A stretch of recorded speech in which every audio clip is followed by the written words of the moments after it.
بسم اللہ الرحمن الرحیم۔ حضرت داتا گنج بخش علی حجویری رحمۃ اللہ علیہ بر صغیر پاک و ہند کے عظیم المرتبت امام طریقت، رموز شریعت، صاحب کرامات، بزرگ حضرت داتا گنج بخش علی حجویری رحمۃ اللہ علیہ کی شخصیت کسی تعارف کی محتاج نہیں۔ آپ رحمۃ اللہ علیہ کا شمار اکابر اولیاء ہندوستان میں ہوتا ہے۔ آپ رحمۃ اللہ علیہ مسائی جمیلہ سے لاکھوں گم گستگان راہ کو ہدایات نصیب ہوئی۔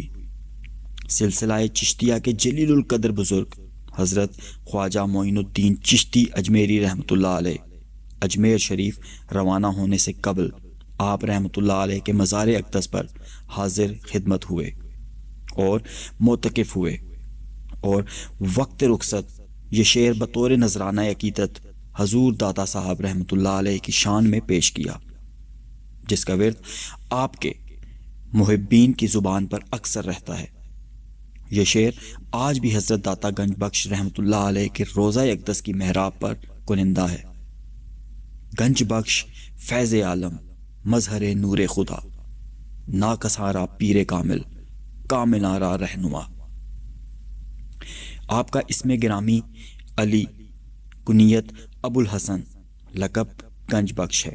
آپ رحمۃ اللہ علیہ کی ولادت باسعادت شہر غزنی میں ہوئی۔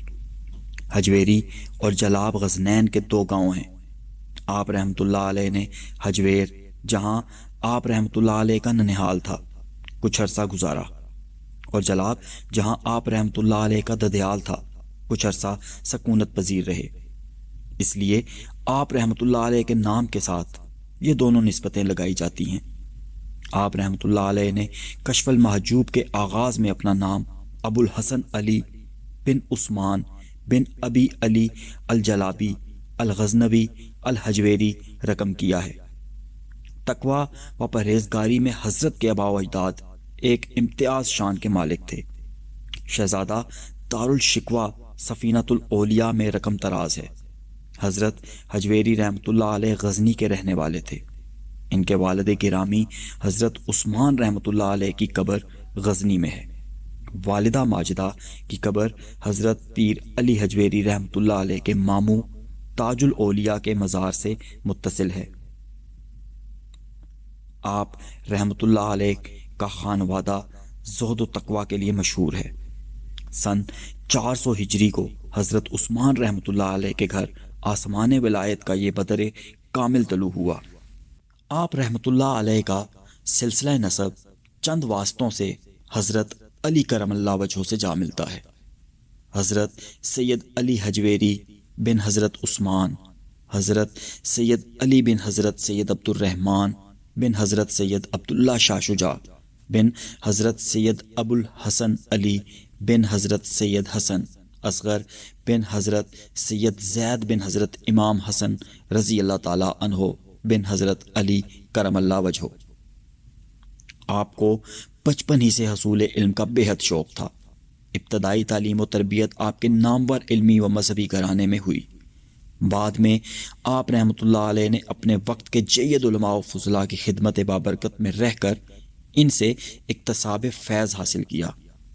حصول علم کے لیے بغداد، فارس، مدائن، کوہستان، آذربائیجان، تبرستان، خوزستان اور ماورل نہر کا سفر اختیار فرمایا، اور وہاں کے مشہور علماء و مشائخ سے فیض یاب ہوئے، جس کے بعد آپ کو تفسیر، حدیث و رفقہ پر عبور حاصل ہو گیا۔ قرآن کریم میں اللہ تعالیٰ ارشاد فرماتا ہے، اے ایمان والو، اللہ سے ڈرو اور اس کی طرف آنے کے لیے وسیلہ تلاش کرو، پھر اسی اللہ کی راہ میں مجاہدہ کرو تاکہ تم کو فلاح پا سکو۔ بعد فراغت علوم ظاہری آپ رحمۃ اللہ علیہ نے پیر کامل کی تلاش شروع کر دی۔ پھر آپ رحمۃ اللہ علیہ کی ملاقات سلسلہ جنیدیہ کے جلیل القدر روحانی بزرگ حضرت شیخ ابو الفضل محمد بن حسن ختلی رحمۃ اللہ علیہ سے ہو گئی، جن کے دست حق پرست پر آپ رحمۃ اللہ علیہ بیعت سے مشرف ہوئے۔ حضرت داتا صاحب رحمۃ اللہ علیہ اپنے مرشد کریم رحمۃ اللہ علیہ سے بے انتہا محبت کرتے تھے۔ آپ کو سیر و سیاحت سے فطری رغبت تھی۔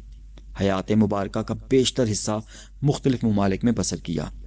آپ رحمۃ اللہ علیہ نے روحانی کسب کمال کے لیے تمام اسلامی ممالک کا سفر کیا۔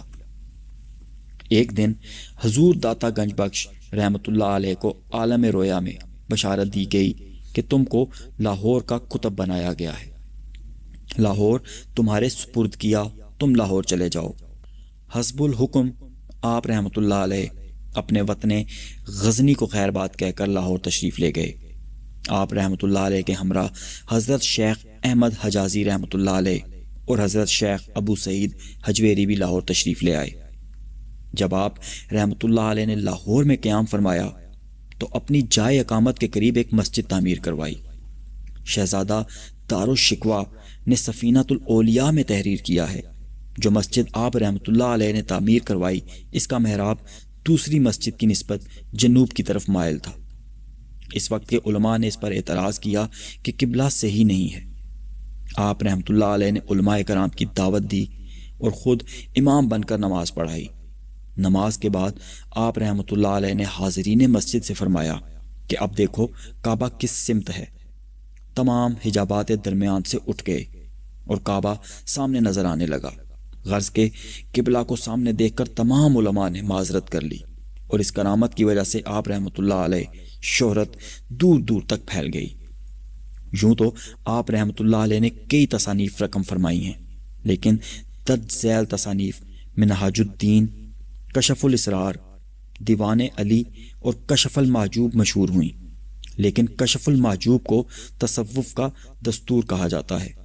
سلسلہ چشتیہ کے معروف بزرگ حضرت خواجہ نظام الدین اولیاء رحمۃ اللہ علیہ فرماتے ہیں، جس کا کوئی مرشد نہیں، اس کے لیے کشف المحجوب مرشد کامل ہے۔